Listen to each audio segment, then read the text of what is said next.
Sir এটা submit হয়ে গেছে, এটা সাবমিশন অন দ্য ওয়েতে। আর এই 4টা প্রজেক্টে আপনি যদি একটু কারেকশন দিয়ে দেন তাহলে হয়ে যায়। আমি এখানে মোটামুটি সবগুলো ফাইলে নিয়ে এসেছি, আপনি শুধুমাত্র একটু দেখে নেন তাহলেই হবে। আমি তো দেখতেই চাই, তবে ফাইল না।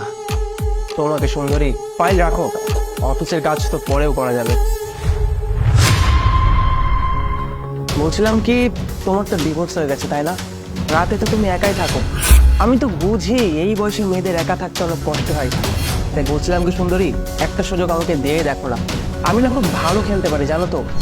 না, স্যার মনে হয় জেনেই গিয়েছে যে ম্যাডামের যে আসবেন নি। স্যারটা যে এতটা লুচ্ছা, কি করি আইডিয়া। আমি তোমার লাইফ পার্টনার হতে না পারি, অ্যাটলিস্ট বেড পার্টনার হলাম। সমস্যা কি? আসো। স্যার আপনার মাথা ঠিক আছে? আপনি এসব কি করছেন? আমি আপনার অফিসের একজন এমপ্লয়ি মাত্র, আর আপনি কিনা অফিসের মধ্যে আমার সাথে এইরকম আচরণ করছেন। আর এখানে আচরণে কি আছে? বুকা মেয়ে, শোন, মেয়েদের তো বুক ফাটে তো মুখ ফোটে না। আমি তো বেশ ভালো মতোই বুঝতে পারছি তোর যে রাতে একা থাকতে কষ্ট হয়, সেটা আমি বেশ ভালো মতোই জানি। সমস্যা নাই সোনা পাখি, আমাকে একটাবার সুযোগ দে, আর আমি তো আছি, তোর যা লাগে সবকিছুতে ভরিয়ে দেবো। একটাবার সুযোগ দে, জান পাখি না করিস, তাই তো কোনো কথা শুনবো না। আসো তুমি। আরে বেবি, তুমি এখানে কি করছো? তোমার না অফিস ছুটি? চলো। এই ছোট লোকের বাচ্চা, তুই কোন সাহস ওকে বেবি বলে ডাকছিস বলতো? আরে স্যার, আমরা তো বিয়ে করে নিয়েছি, ও আমার ওয়াইফ আর আমি ওর হাজবেন্ড। হোয়াট? বিয়ে করেছিস মানে? এই তোমার রুচির কি দুর্ভিক্ষ পড়ে গেছিল? সামান্য একটা সিকিউরিটি গার্ডকে বিয়ে করেছো, আর অফিসে গিয়ে সুন্দর ছেলের অভাব ছিল? তুমি আমাকে বলতে পারতো, আমি তোমাকে বিয়ে করার জন্য একবার রাজি ছিলাম। হ্যাঁ, সিকিউরিটি গার্ড কি ভালোবাসা যায় না? আমরা ভালোবেসে বিয়ে করেছি।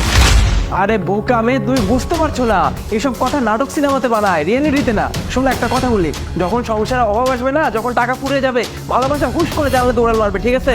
শোনো, এখন সময় আছে, একবার ডিভোর্স দিয়েছো না, আরেকবার তুমি একটা ডিভোর্স দাও, আমাকে বিয়ে করো, আমি তোমার জন্য এক পায়ে খাড়া। চলো। স্যার আপনি এসব কি বলছেন? ও সিকিউরিটি গার্ড ঠিক আছে, আমি জানি যে ও সিকিউরিটি গার্ড, আমি জেনে শুনে ওকে বিয়ে করেছি। ও আমার কেয়ার করে, ও আমাকে ভালোবাসে, আমি ওর কেয়ার করি, আমরা দুজন দুজনকে ভালোবাসি, এটাই আমাদের সম্পর্কের জন্য যথেষ্ট। এটা কোনো কাজ? পুরো ফিলিংসটা নষ্ট করে দিল আমার। দাঁড়িয়ে কি দেখছিস? দেখ।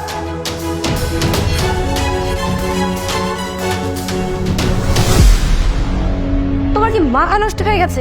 বক্তার সামনে তুমি এগুলো কি বললে? তুমি আমাকে ভালোবাসো, আমাকে বিয়ে করেছো, এগুলো কেমন কথা? ম্যাডাম, এসবের জন্য সরি ম্যাডাম। আমি জানি যে আপনার স্বামী নেই, আর আমি এটাও জানি যে লিমন স্যার আপনার এই অসহায়ত্বের সুযোগ দিবে। আজকে ঠিক সেটাই হলো। এই সব কিছু নাটক করেছি আপনাকে বাঁচানোর জন্য। আমি জানতাম যে এই অফিসে আর কেউ না হলেও তুমি আমার হেল্প করবে, এই ভরসাটা আমার ছিল, কিন্তু তাও বিশ্বাস করতে পারিনি। কারণ এখনকার দিনে একটা সিঙ্গেল মেয়েকে কেউ হেল্প করবে, এটা তো আর চারটিখানি ব্যাপার না। তাও তুমি যা করেছো, তোমাকে অনেক অনেক ধন্যবাদ। আরে না ম্যাডাম, এটা তো আমার দায়িত্ব। আর আজকের পর থেকে স্যার আপনাকে ডিস্টার্ব করবে না, কারণ উনি তো জেনেই গিয়েছে যে আমরা দুজন স্বামী স্ত্রী। আরেকটা কথা, আজকালকার দুনিয়া মানুষ ডিভোর্সি মেয়েদেরকে শান্তিতে থাকতে দেয় না।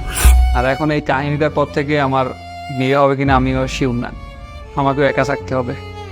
আর ম্যাডাম, আপনি যদি কিছু মনে না করেন, আমি একটা কথা বলতে পারি? আমিও না বেশ কিছুদিন ধরে আমার জন্য পাত্রী খুঁজছিলাম। আমার আপনাকে বিয়ে করতে কোনো সমস্যা নেই, যদিও আপনি ডিভোর্স, তাতে আমার কোনো প্রবলেম হবে না।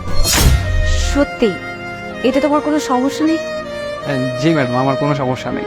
আর আপনার কোথাও সমস্যা হবে কিনা আমি তো বলতে পারছি না, কারণ আমি সিকিউরিটি গার্ড আর আমার ইনকামও কম। আরে টাকা তো আমরা দুইজন মিলে কামিয়ে নিব, কিন্তু জীবনে বাঁচতে গেলে একটা পারফেক্ট লাইফ পার্টনার অনেক প্রয়োজন, যে কিনা লয়াল হবে, যে কিনা ভালোবাসতে পারে, এরকম সিচুয়েশন থেকে আগলে রাখবে। আর তুমি ওইরকমই একজন মানুষ, আমার কোনো সমস্যা নেই। তুমি যদি রাজি থাকো আমিও রাজি। আমার শুধুমাত্র তোমার মতো একজন ভালো লাইফ পার্টনার দরকার। আমি অনেক ভাগ্যবতী যে তোমার মতো একজন লাইফ পার্টনার পেয়েছি। এখন চলো, বসের জন্য মিষ্টি কিনে নিয়ে আসি।